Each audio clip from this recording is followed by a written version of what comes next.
Date से एक महीना पहले ये सवाल मुल्क में सियासी अदम इस्तेहकाम को कहाँ लेकर जाएगा, इस पर बात करेंगे।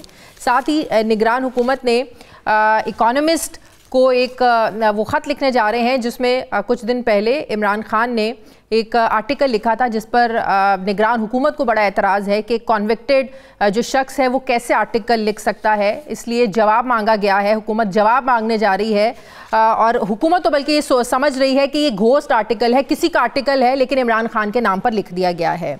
तो क्या एक इतना जिम्मेदार इदारा क्या ये कर सकता है कि किसी का आर्टिकल किसी के नाम पर छाप दिया जाए? अब देखना यह है कि हुकूमत सवाल क्या पूछेगी और वहाँ से जवाब क्या आता है, इस पर भी मैं बात करूँगी। मुझे ज्वाइन कर रहे हैं मज़हर अब्बास साहब, सीनियर सहाफ़ी, तज्ज़ियाकार। अस्सलाम वालेकुम, बहुत बहुत शुक्रिया मज़हर अब्बास साहब आपका।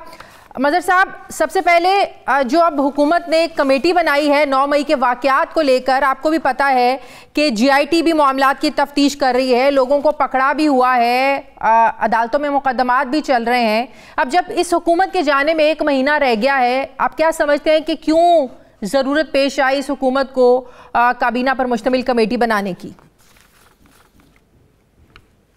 देखिए, काफ़ी हैरानकुन है ये, इस वजह से नहीं कि कमेटी बनती नहीं है, इस वजह से कि 9-10 महीने बाद जब आपने बहुत सारे लोगों को गिरफ्तार कर लिया, जब आपने बहुत सारे लोगों को जो है ऑलमोस्ट चार्ज कर दिया, मिलिट्री कोर्ट में ट्रायल का फैसला कर लिया, तो 10 महीने बाद आप ये कमेटी बना रहे हैं टू डिटरमिन द मास्टरमाइंड। या तो एक तरफ ये मौक़िफ़ था कि जी हर तमाम तर सबूत मौजूद हैं, हर तरह के एविडेंस मौजूद है, हर तरह की चीज़ मौजूद है, नाकाबिले तरदीद शवाहिद मौजूद हैं,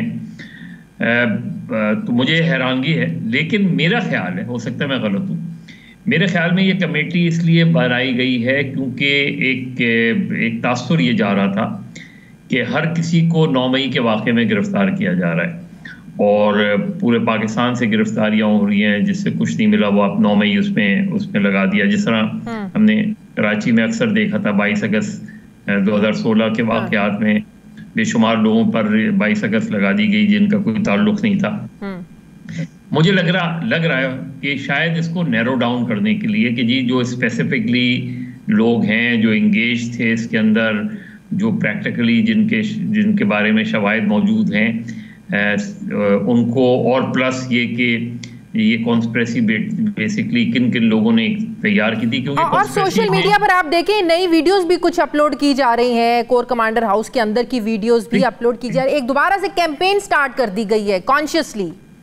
देखिए, सोशल मीडिया की बहस में मैं नहीं जाऊंगा, लेकिन जो गालिबन अब जो टर्म्स ऑफ रेफरेंस जैसे अभी आप बता रही थी, उस टर्म्स ऑफ रेफरेंस में, तो ये टर्म्स ऑफ रेफरेंस तो मेरा ख्याल है जब वाक़या हुआ था उसके फ़ौरन बाद अगर कमेटी बनती और उसके फ़ौरन बाद ये टर्म्स ऑफ रेफरेंस के तहत होता तो एक ज़्यादा बेहतर था। अब आपने ये बना दी है, अब ये 15 दिन बाद जो भी फैसला करेगी, 15 दिन के बाद अगर फ़र्ज़ करें महीने बाद हुकूमत चेंज हो जाती है तो गालिबन अगली हुकूमत भी इसको कैरी करेगी। लेकिन अहम बात यह है कि फिर इन सब का ट्रायल कब होगा?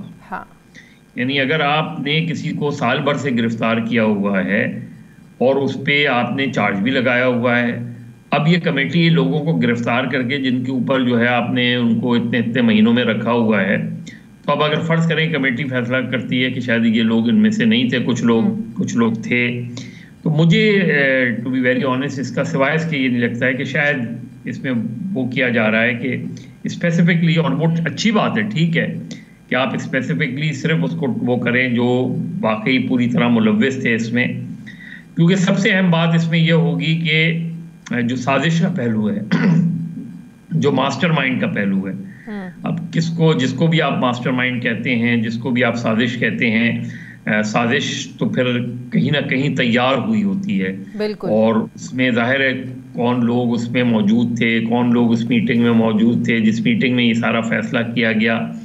ये सारी चीज़ें अगर मौजूद हैं तो जाहिर है कि उसको आप कहेंगे कि नाकाबिले तरदीद शवाहिद। अब मुझे नहीं पता कि आगे जाके इस केस का क्या बनेगा, सही, लेकिन इस वक्त जो ये कमेटी बनाना है वो वाकई हैरानकुन है। सही। मज़हर अब्बास साहब, इस हुकूमत को इमरान खान ने जो आर्टिकल लिखा इकोनॉमिस्ट में जिसमें इदारों पर तनकीद भी की गई है, इंतखाबात को भी एक मजाक करार दिया गया। क्यों इतनी इस हुकूमत को मसला हो रहा है? वो पूछना भी चाह रहे हैं इकोनॉमिस्ट से कि आपने इजाज़त कैसे दे दी, कैसे आपने लिख लिया? एक कॉन्विक्टेड शख्स है, वो नहीं लिख सकता। और दूसरा भी मुर्तज़ा सोलंकी साहब एक टीवी चैनल पर कह रहे थे कि घोस्ट आर्टिकल है ये, कि हमारी इन्फॉर्मेशन के मुताबिक, वो कह रहे थे कि हमारी इन्फॉर्मेशन के मुताबिक ये लिखा किसी ने है, लेकिन इकोनॉमिस्ट ने इमरान खान के नाम पर छाप दिया। क्या इतना इंडिपेंडेंट, खुद मुख्तार इदारा, एक आज़ाद इदारा, एक जिम्मेदार इदारा ये कर सकता है? हैरानगी है मुर्तज़ा सोलंकी के इस बयान पर मुझे, इसलिए कि मुर्तज़ा सोलंकी जो है वॉइस ऑफ अमेरिका में भी काम कर चुके हैं, इससे पहले और भी कुछ फॉरेन न्यूज़पेपर। उन्हें खुद ये पता है कि इकोनॉमिस्ट कितना मोतबर रिसाला है, और इकोनॉमिस्ट कतई तौर पे इस तरह किसी का गोस्ट आर्टिकल नहीं छापेगा जब तक उसे पूरी तरह। दूसरी बात ये कि मेरे आपके यहाँ जो लोग हैं वो किस तरह देखते हैं कन्वेक्ट डिस्क्वालिफिकेशन। गालिबन इकोनॉमिस्ट या बाहर के जो पर्चे हैं वो इमरान खान को एक पॉलिटिकल प्रिजनर के तौर पे ट्रीट करते हैं अभी, और इससे पहले भी जो लोग गिरफ्तार होते हैं उनको पॉलिटिकल प्रिजनर्स के तौर पे डील करते हैं। तो अगर ये इन्होंने खत वत लिखा है इन्होंने फेडरल गवर्नमेंट में, तो इनको, मुझे मेरे नुक्ता नज़र से इनको एम्बैरसमेंट होगी, क्योंकि मैं समझता हूँ कि वो दुनिया में चंद ऐसे रसाइल हैं जो बहुत क्रेडिबल समझे जाते हैं। तो आई डोंट थिंक कि जो मुर्तज़ा सोलंकी कह रहे हैं, अगर उनके पास कोई शवाहिद है तो अलग बात है कि ये घोस्ट। लेकिन अगर सिर्फ ये एतराज़ लगाना कि इमरान खान कॉन्विक्टेड है, जेल में है, सज़ा याफ्ता है, हालांकि सज़ा भी मुअत्तल है, तो वो नहीं लिख सकते। तो आप देखें जब 21 अक्टूबर को नवाज शरीफ वापस आए, उन्होंने बड़ा जलसा किया, प्राइवेट चैनल से लेकर सरकारी टीवी PTV ने वो जलसा दिखाया, हेडलाइंस बनी। उस वक्त ना तो वज़ीर इत्तलात साहब की तरफ से कोई ट्वीट आई, ना हुकूमत को कोई बुरा लगा, ना उस वक्त पैमरा ने कोई नोटिस लिया। तो ये रवैया कैसा है कि उस वक्त तो किसी को बुरा नहीं लगा कि कॉन्विक्टेड सज़ा याफ्ता शख्स है ना, ज़ाहिर है नवाज शरीफ साहब को भी तो सज़ा हुई थी, वो तो इलाज के लिए बाहर गए थे। उस वक्त ये नई मसला उठाया गया, अब इमरान खान की दफ़ा ये मसला उठाया जा रहा है। देखिए वो चीज़ छपी है तो जाहिर है गवर्नमेंट ने एक पोजीशन ली, लेकिन मेरा ख्याल है कि इस चीज़ को इग्नोर करते तो ज़्यादा बेहतर था, इसलिए कि आप नवाज शरीफ को सज़ा दें या डिस्क्वालीफाई करें, आप इमरान खान को सज़ा दें और डिस्क्वालीफाई करें, लेकिन बाहर जो देखने का तरीका है, बाहर के रसाइल वगैरह में वो 2-3 चीज़ें देखते हैं कि इसकी जो पॉलिटिकल इम्पोर्टेंस कितनी है। जिस शख्स ने भी एक कॉलम लिखा है, आर्टिकल लिखा है, या जिस शख्स पे भी लिखा गया है, उसकी पॉलिटिकल इम्पोर्टेंस क्या है, उसकी सिग्निफिकेंस क्या है।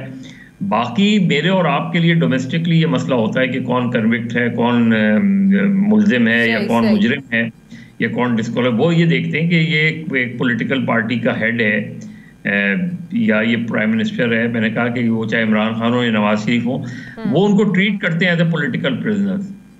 तो उन्होंने पॉलिटिकल प्रिजनर्स के ही तौर पे उनको ट्रीट किया है, और उन्होंने, जाहिर है ये सारी चीज़ें एक अरेंजमेंट के बगैर नहीं हो सकती। आर्टिकल लिखने के लिए इन्होंने पहले उनको अप्रोच की होगी, या मुझे नहीं पता कि उसके क्या लवाजमात थे। हो सकता है कि इमरान खान ने बहुत से पॉइंट्स किसी को लिख कर दिए हों कि इन पॉइंट्स की बुनियाद पे आप जो है आर्टिकल लिख दें। इकोनॉमिस्ट या इकोनॉमिस्ट ने अप्रोच की हो, वो चाहते हो किसी तरह, आई डोंट नो। लेकिन ये कि गवर्नमेंट अगर इसको फैलाने की कोशिश करेगी तो गवर्नमेंट को एम्बैरसमेंट होगी। तो मुझे नहीं पता कि वो उनके अपने ऊपर है कि वो ख़त लिखते हैं या नहीं लिखते हैं, लेकिन बहरहाल उन्हें ख़त लिखने से पहले ये ज़रूर सोच लेना चाहिए कि किसको लिख रहे हैं ख़त। मज़हर साहब, आखिरी सवाल, ये जो सेनेट में कल करारदाद मंजूर हुई, कोरम पूरा ना होने के बावजूद किसी ने निशानदेही भी नहीं की इस चीज़ की, ये शोशा था, शोशा छोड़ा गया चेक करने के लिए? क्या रिस्पांस आता है इसका? आपको पता है ये अफवाहें तो पहले से चल रही थी, इंतखाबात होते हैं नहीं होते, बावजूद इसके कि चीफ जस्टिस साहब 8 फरवरी की डेट दे चुके थे। लेकिन क्या ये साजिश है, चेक किया गया है, अवाम का रद्द अमल, पॉलिटिकल जमातों का रद्द अमल, ये कॉन्शियसली आपको लगता है ये किया गया है? जी बाकी तो मुझे नहीं पता, लेकिन कॉन्शियसली किया गया है, ये लगता यही है। क्योंकि जो इसमें आम तौर पे जो मुख्तलिफ सेनेटर से गुफ्तगू हुई, उससे पता चला कि ये बिल्कुल एक गैर मामूली चीज़ हुई थी। उसकी वजह यह है कि नॉर्मली, इसीलिए देखिए हाउस में आप 14-15 लोग मौजूद थे। उसकी वजह यह कि कभी भी सेनेट के इजलास नॉर्मली फ्राइडे को जुमे के बाद नहीं होते हैं। होते नहीं हैं। यहाँ ये इत्तलात भी हैं कि बहुत से कुछ सेनेटर्स को जो इस करारदाद के हक में थे या जिनको, उनको बाकायदा बुलाया गया इस्लामाबाद और उनको ये ज़ाहिर करारदाद दी गई। ये किसी भी तरीके से पूरे हाउस को भी नहीं पता था कि होने क्या जा रहा है। लेकिन गालिबन स्पीकर को, चेयरमैन को ये अंदाज़ा था, इसीलिए क्योंकि उनकी पार्टी के भी लोग वहाँ मौजूद थे, बलूचिस्तान अवामी पार्टी के भी लोग मौजूद थे। हाँ, ये अलबत्ता बात है कि मुस्लिम लीग नून के अफनानुल्लाह ने, उन्होंने मुखालफत ज़रूर की खड़े होके, लेकिन वो क्यों भूल गए कि इस फोरम की फ़ौरन निशानदेही की जाती। बिल्कुल। यानी जिस वक्त करारदाद पेश की जा रही थी उसी वक्त वो कर देते। वो ठीक है कि उन्होंने खड़े होकर बहुत अच्छी तकरीर की, उन्होंने उसकी मुखालफत भी की। जो पीपल्स पार्टी के सेनेटर थे उनको तो शेरी रहमान साहिबा से जो गुफ्तगू हो रही थी कि उनके खिलाफ तो कार्रवाई होने जा रही है और उनको नोटिस भी इशू हो गया है। लेकिन ये कि ये क्योंकि इसकी कोई वैसे कोई कानूनी सिग्निफिकेंस नहीं है, यानी इसकी वजह से ऐसा नहीं है कि वो करूँगा हो जाएगा, इलेक्शन मुलतवी हो जाएंगे। लेकिन इसके सियासी मज़मरात हैं, क्योंकि पिछले 2 दिन से यही डिस्कस हो रहा है और ये चीज़ ज़रूर गौरतलब है और होनी चाहिए कि ये आखिर हुआ है, ये करारदाद क्यों पेश की गई है, इसके लिए ख़ुसूस तौर पे जुमे के बाद का इजलास क्यों बुलाया गया अचानक और फिर इजलास जो है वो गैर मुअय्यना मुद्दत के लिए मुलतवी कर दिया गया। ठीक है, बहुत बहुत शुक्रिया सीनियर तज्ज़ियाकार